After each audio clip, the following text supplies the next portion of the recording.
So I live downtown, right? And you see a lot of stuff downtown, sad stuff. I've been seeing the same people, homeless people, for months in the same spot. They're at the same bus stop, they're at the same corner for months. It was raining.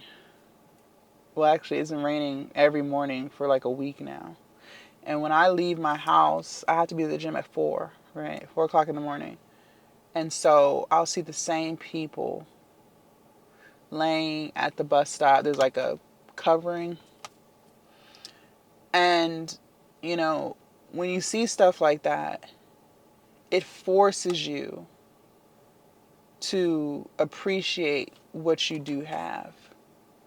Because one thing that I've learned over the past few years is there's always someone who wishes they had your problems, right? And I know sometimes we can get caught up in our own world and our own lives, and we're working towards certain things. We have certain goals. We may even get frustrated with our own life, right?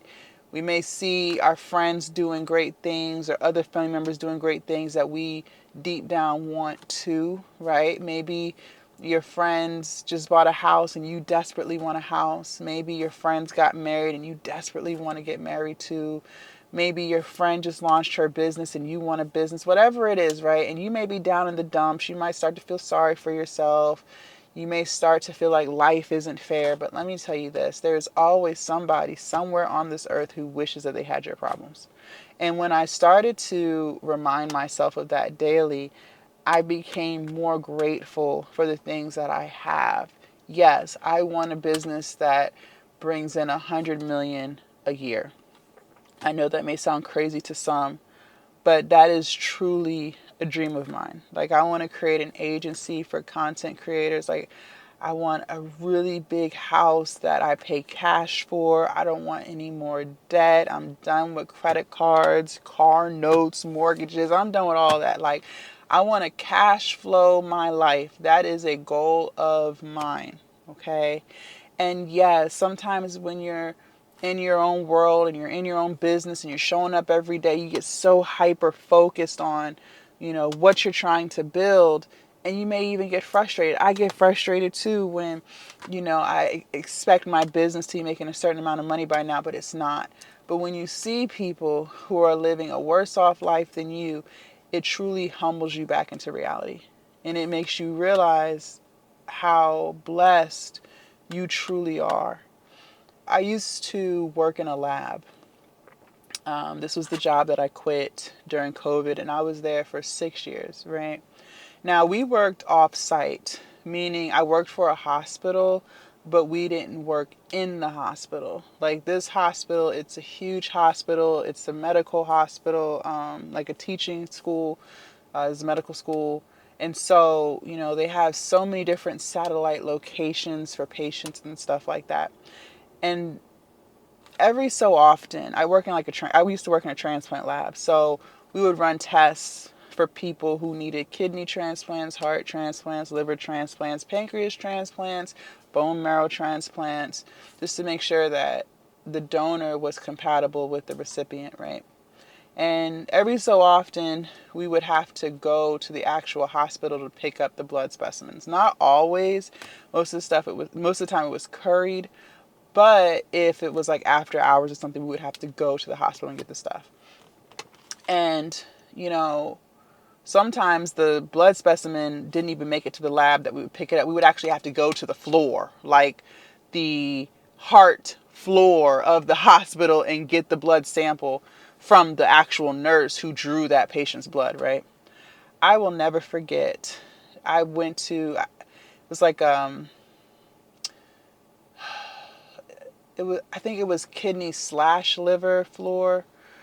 And so I was waiting outside of the patient's room for the nurse to finish drawing their blood. Well, the nurse wasn't even in the room yet. So I'm irritated. I'm frustrated because it's like 2 o'clock in the morning, and there's a donor coming in. Someone had died, And so they were trying to see if that donor would be a match for this person who needed a liver transplant, right? And, I'm young back then. I'm like maybe 24, 25. And I grew up pretty sheltered, so I didn't see too much growing up, honestly. I lived a really good life.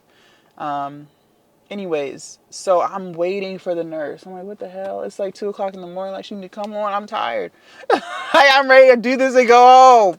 So she finally showed up to the door. She's like, I'm so sorry. Let me go in and draw his blood now. Give me like 5 minutes. I was like, okay, cool. So she opened the door. She didn't close it behind her, but she opened the door. So I just happened to peek my head through. And if you've worked in a lab, a lot of times you don't see people. You don't see them. In a lab, you just have a name.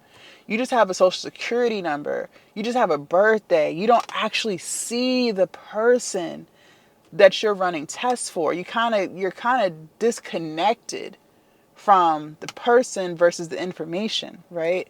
Because I wasn't a nurse, I worked in a lab. So she left the door open, and I saw this man, and he was so yellow. White man. He was yellow. I had never in my life seen somebody yellow. So that's called jaundice. And he desperately needed a liver. He was yellow. Like, I don't even know how to explain it. Like, it wasn't just his eyes, it was his skin, his face. Like, he was a yellow man. And he, like, when she told him to lift his arm so that she could put the, what is it, a tourniquet or whatever to draw his blood, like, he could barely do that. Like, she kind of had to help him. Like, he was so weak. Older man. He probably was like 60 maybe. But I was just shocked. I had never seen that before. And so I quickly, went back into the hall because I didn't want to like give any faces. Like, that's how shocked I was. And I was like, wow. Wow. And it was in that moment where I realized, like, having good health is a blessing. That is a blessing. Because there are so many people who wish that they could get out of their hospital bed. There are so many people who wish that they didn't have to be on dialysis for 4 hours, 5 hours a day, every other day. There are so many people who wish that they could go for a run. There are so many people who would do anything in the world to trade lives with you. And a lot of times we get so wrapped up and we start to take things for granted that should not be taken for granted. And what's even more sad about this story is when I finally got the blood, did the testing, he was not a match. And he did not get that transplant. Now, I don't know if he ever got one in the future. I don't know if he passed away. I don't know. But he did not get that transplant that I went to do testing for. And, if you ever are in a headspace where you feel like everything is going wrong, I'm going to remind you that there is someone on this earth who wishes, who would do anything to have your problems. You may not be where you want to be right now, but if you start looking at the things that are going right in your life, you can stop focusing on what's going wrong. And I do that every single day. Okay? I do that every day. And by doing that, it has allowed me to have more positive days than negative days. You truly are blessed. Your health, even if you're not living in a place that you want to live in, at least you have a roof over your head, right? You may not be at the weight that you want to be at, but at least you can still walk, right? At least you're not fighting for your life in this moment. So just remember, it could always be worse. It could always be worse.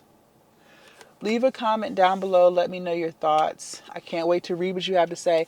Also, make sure you subscribe to the channel if you haven't already. Do not forget to join the Patreon. The link is down below in my description. And I will see you guys in my next video. Bye.